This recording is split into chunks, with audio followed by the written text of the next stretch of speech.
Okay, today I'm really excited because we have Karl Shallowhorn here, who is an advocate for mental health. He's also an author, an educator, a coach, and a speaker. Um, and welcome, Karl, to the Check Your Head podcast. Well, Brian Wheat of Tesla, he mentioned in his interview that his mother might have had manic depression, which is now referred to as bipolar. And I kind of wanted to start with your own mental health journey because I know that you've been diagnosed with bipolar 1 and you also had an addiction. But what solutions did you find that worked for you for bipolar to allow you to live a better life? There, Mari, there's a few things, and it's not just one thing. And for me, it was more, I won't say trial and error, but it was a long time ago. I had my first episode in 1981. I was a college freshman, and I'd gone through in and out of hospitals, and I was using drugs, and I wasn't the best patient around for a while. But the first thing I did do was stop using. That got the ball rolling to more stability in my life. And so I went to a 12-step program, which I'm Hmm. still involved with today. And so I went to this 12-step program and I realized that I could have a life without using drugs.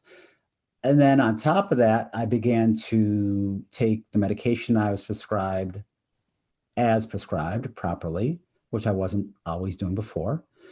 And then from there, I really began to just develop a really good support system. I mean, first, my parents were very helpful, and then I ended up meeting my wife a few years into recovery, and from there, my friends in the program, and just things just evolved. And then I got into exercise also, Hmm.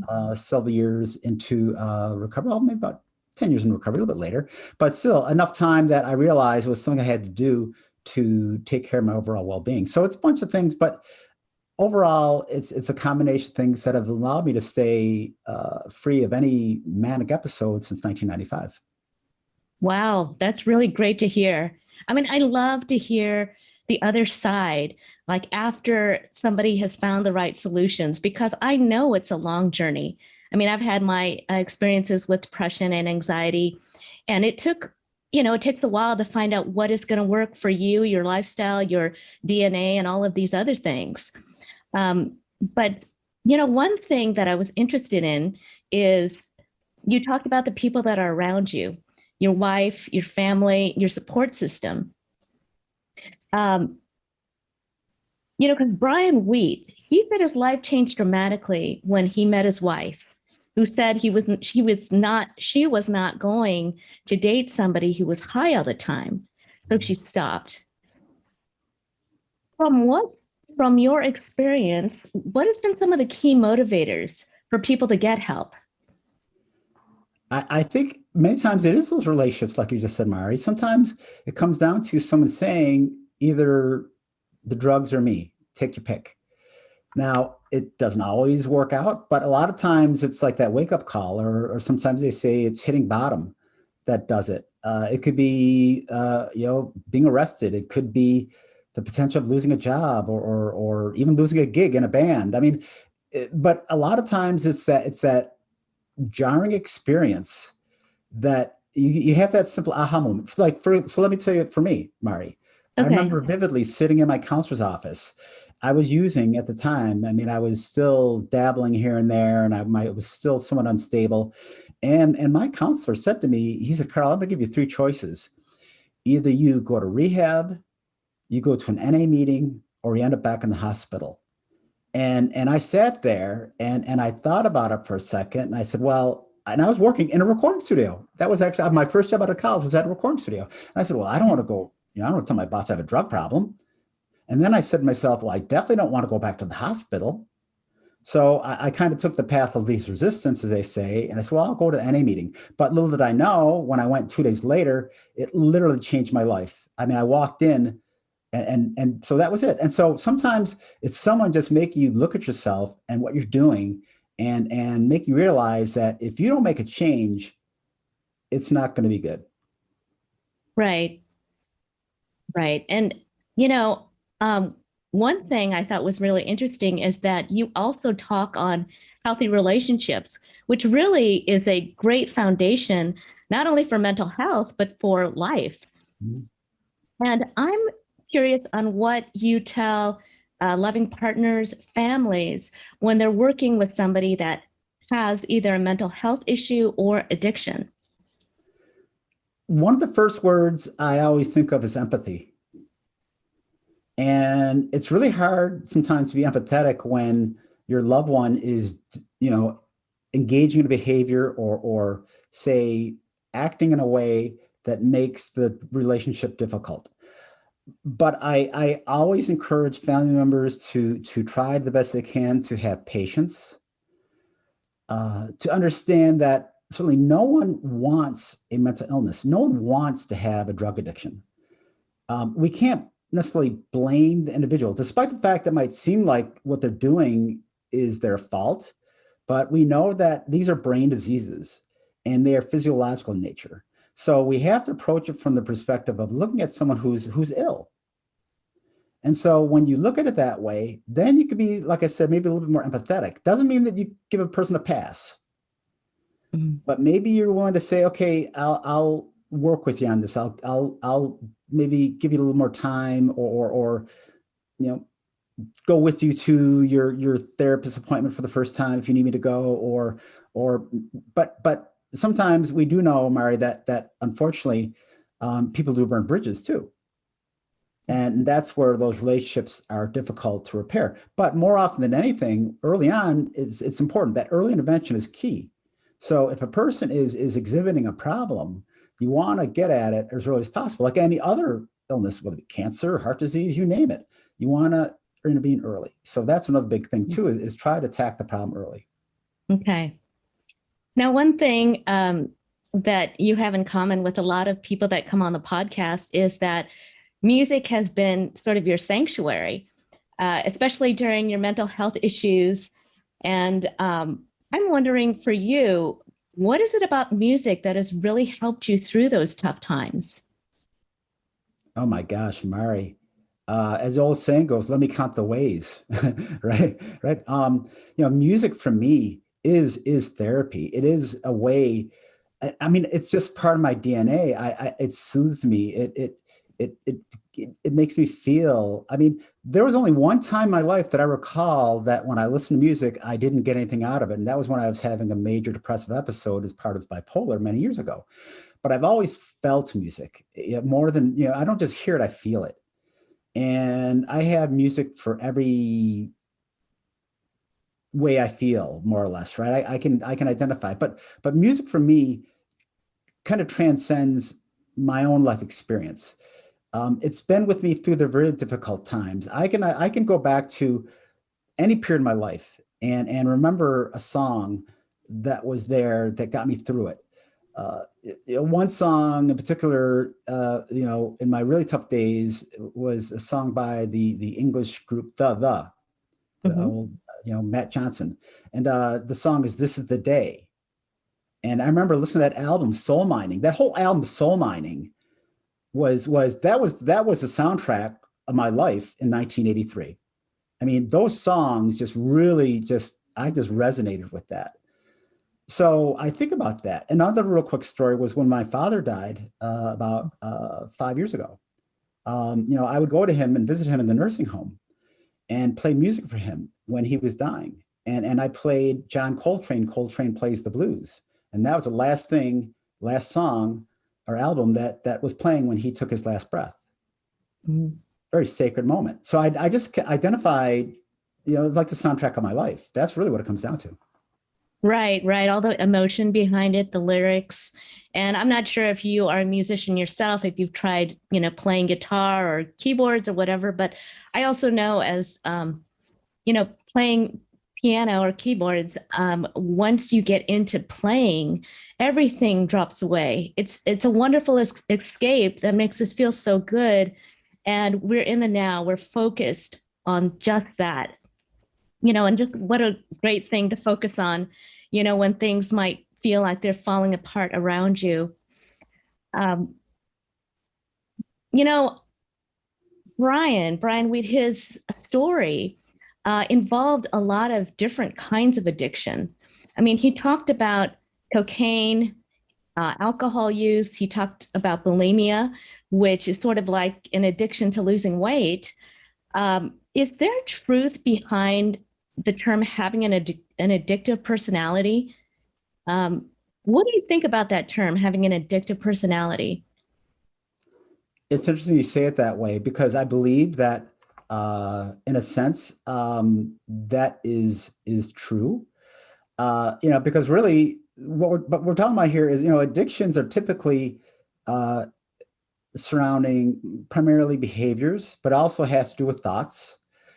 But usually, there's some type of behavior behind it, and oftentimes, when you have someone who is, as we say, addicted to something, a behavior or a substance, for instance, um, their personality many times will match, their usage, or it will mirror, what they're doing, um, or it'll amplify, or what they're experiencing. I know, for instance, some people who experience depression need some type of a stimulant, for instance, to feel better, like say like cocaine, like Brian was talking about using cocaine, like to really get up, right? Mhm. But then again, when you're engaging in that use, it takes you to a place where it does distort your personality because it's not the real you.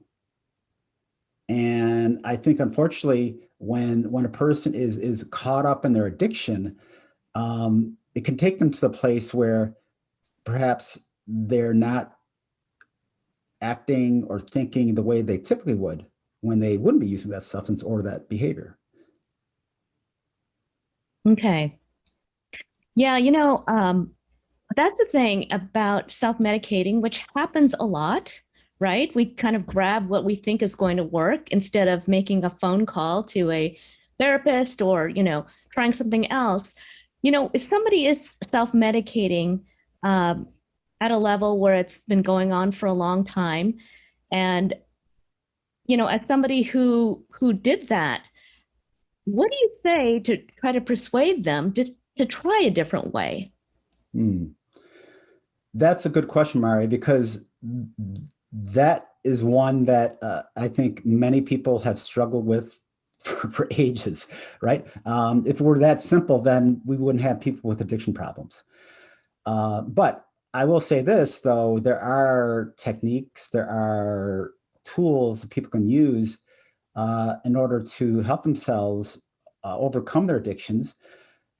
Certainly, I think professional therapy, there's a lot to be said for it. And there are certain techniques in professional therapy, one of which is called motivational interviewing, which people, therapists use to help someone be more self-directed in their recovery, self-directed in their decision making as to how they tackle this problem, right? Because we know that when a person is actively addicted to something and the behavior or the substance, they may be, for instance, in a situation where they feel there's no problem, right? That's like the pre-contemplation stage. But then the contemplation stage, which is when they go into this feeling of, well, yeah, I'm using, cocaine. I like how it makes me feel, but I also realize that, my band members are really, disgusted with me when I can't perform, right? And then the preparation stage is when you decide, okay, I'm going to put it down. I'm going to stop at a certain date. And then the action stage is when you kind of decide to fully stop what the behavior is. And then the maintenance stage is when you are engaging in those proactive behaviors and so forth. So that the stage of change model kind of follows motivational interviewing, where you're just giving that person the opportunity to say, I'm making the decision here instead of being forced into something. Because I think sometimes when people are confronted with their addictions by others, those that are trying to help are trying to give advice or tell the person what to do. When more than anything, I think individuals need the opportunity to know that they can be empowered to make the change. They may need help, but they need to feel a sense of control over what they're doing. Hmm. You know, talking about, mental health issues and uh, drug use and abuse, some people have been doing this for so long that it's become part of their self-image. Maybe drinking is associated with socializing with, other band members. There's all kinds of ties to drugs and alcohol to their lifestyle.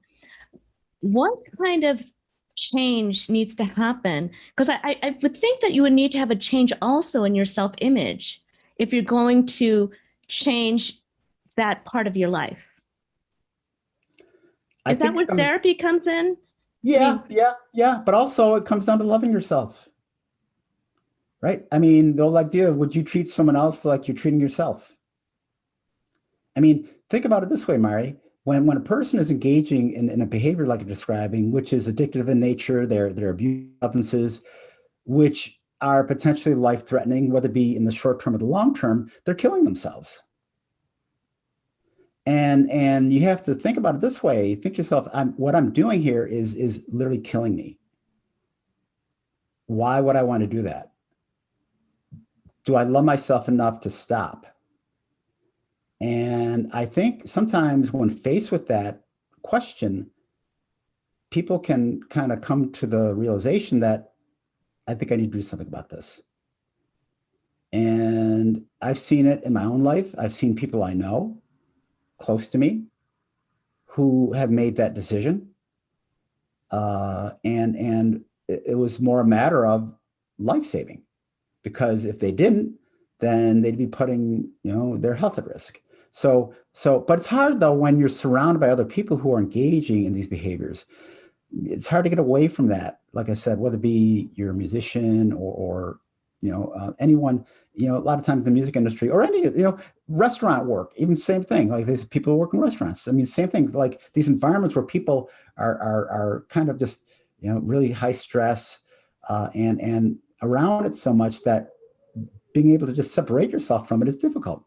But there are ways to safely do that, and it's being done all the time. We know that there are many musicians who found their way, whether it be through 12-step programs or other recovery models, who've been able to successfully stop their use and live healthy lives.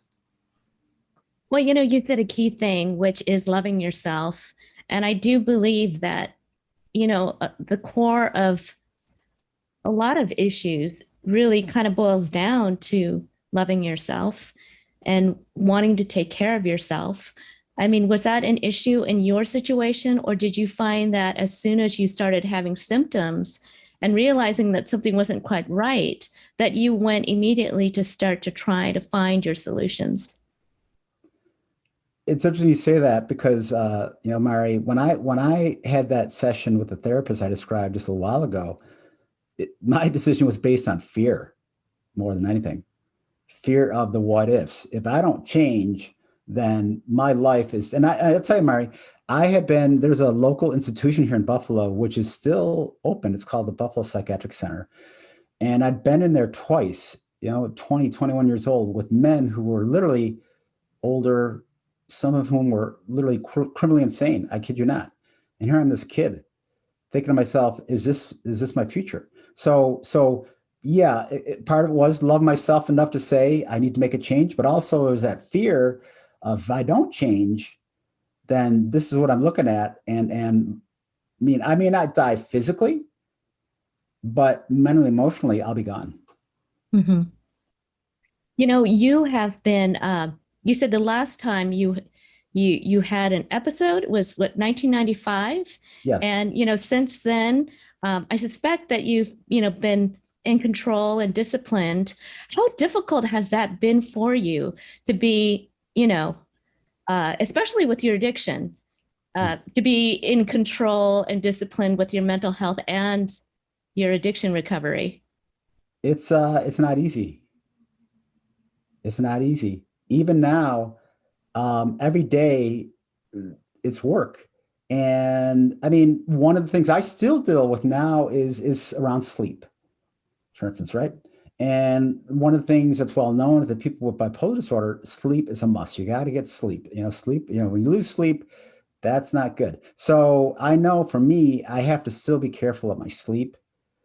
Um, and also I have to, I'm still in therapy, right? I still have a psychiatrist, and I use my supports. So I'm doing a lot of those things that I did, like I said, since 1995, I still do today.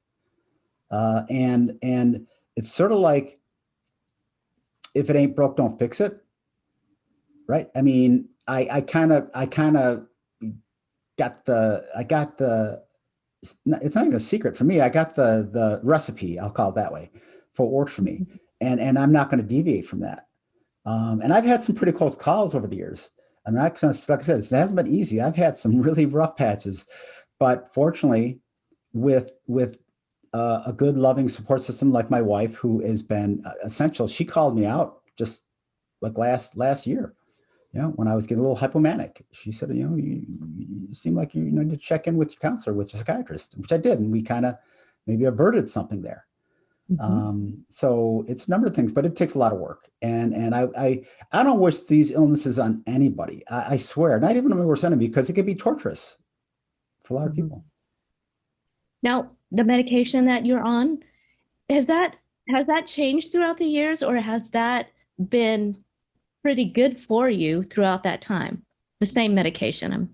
That's a really good question too, because it took me a number of years to find out what worked. Now, when I had my first episode in 1981, there were only what we call them first generation antipsychotics around. There's no Abilify, Latuda, things you see on TV. None of that stuff was around. This is before all that. So you had lithium for bipolar disorder. I mean, that was about it. There might have been some other things, but that was pretty much the go-to. And they still use lithium today, but more often there's other drugs. And then I took another medication called Mellaril, which is the same classification as Thorazine. Of course, you hear all these horror stories about Thorazine, right? But that's because of my psychotic disorder. So I took those medications for a long time. I did develop some health complications from lithium, though, over time. And what was that? Well, I'll just be honest. I had some kidney issues, lithium toxicity. So I had to change my medication to another mood stabilizer called Depakote. And I've been taking Depakote now for 9 years. My kidneys have been stabilized. I see a nephrologist. And it's interesting, Mari, because I've thought about it, and I realized that at the time I had no choice. So, and if I had to do it all over again, I probably would have done it the same way. I mean, I had to get my mind. Without my mind, I can't do anything. If I had known sooner about the lithium, certainly I would have probably changed it. But it is what it is. And I just, I'm just saying, for anybody who takes any medication now, do your research. We know, I mean, there was no internet in 1981, right? I mean, a lot of people can have the advantage of being able to do their research now at the tip of the fingers. Do your research, ask questions, right? And that's what I encourage people to do as well. Yeah, and understand that there's going to be a trial and error period. Absolutely. And that things normally don't work the first time around. And if it does, you're really lucky. Absolutely. But now there is like a DNA test that will show like what kind of medications that you are more likely to have work. And I didn't believe it at the time, but I actually took the test. And this was after I finally found my solutions. And I found that the medications that I had tried didn't work well with my body. And the ones that eventually did work, were on the list that said these medications work best, according to your DNA and so forth. And I was really surprised by that. And it's something that could possibly reduce the time for that trial and error. So I have that on my website. I don't have it at the tip of my tongue, though, as far as the name of the test. But, one thing that I was really interested in is you are a mental health first aid instructor. Yes. And can you tell me more about that? Well, Mental Health First Aid is a program that was developed in 2001 in Australia by a woman who was a nurse and I believe another practitioner. It came to the United States in 2008 by the National Council for Mental Wellbeing, which is their new name, and the states of Maryland, Missouri. What it is it's a certification program. So think about CPR, but for mental health. Mhm. So what it does is it educates participants in knowing what to look for. In other words, it teaches about signs and symptoms of mental illnesses. It reduces the stigma. It helps raise awareness. It gives individuals tools. There's a 5-step action plan that you learn to help someone who's in a crisis. So you learn about anxiety, depression, bipolar disorder, schizophrenia, substance use. There's videos in the training.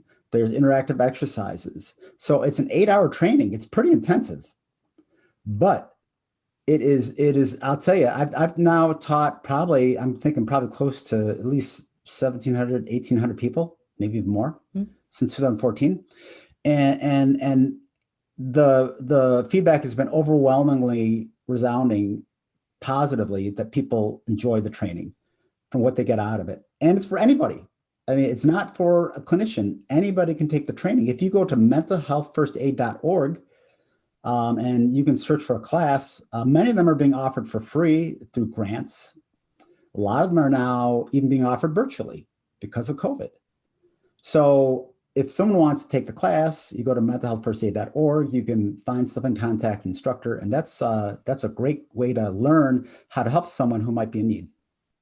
Well, one thing I read on that website, um, according to your website, was that you spoke to a group of police officers in the station, and they said that they approach people in a much different way because oftentimes, criminals can have mental health issues or Mhm. people that are acting, um, their behavior is off and they need to understand or maybe have more empathy when they approach that person. I think that really does make a difference. So thank you so much for doing that. Oh, yeah. Well, in our law enforcement community, I think unfortunately are in a tough bind. We know that they have a really hard job, but if they're equipped with the tools to know how to respond to someone with a mental crisis, everyone is better off. Okay. Um, one thing I think is really important is just knowing when you look back, when you were in the depths of your uh, mental health, your mood disorder, and also with addiction versus your life today. Can you tell me how you feel about, how your life has changed and all the benefits that come with that? Oh my God, Mari. So in my 12-step program, one of the things we say is, you can have a life beyond your wildest dreams. Now, we also say that the only promise we have is freedom from active addiction, right? But you can still live a life beyond your wildest dreams. And my life is far beyond my wildest dreams. I'm employed. That was my first dream, was just to have a job. I'm married. My wife and I will have been married this summer for 27 years. I have two Wow. adult daughters who are wonderful young women who don't have addiction problems, thank God. I'm able to I have a podcast, as you know, that of my own. I train people, I educate people. I do things that at one time in my life were virtually impossible because of where I was at mentally, emotionally. So for whatever reason, and I'm a believer in faith. I believe that there's a creator, higher power, as we say, that perhaps maybe I'm just tapping into some of that. Maybe I'm doing the work that I'm intended to do.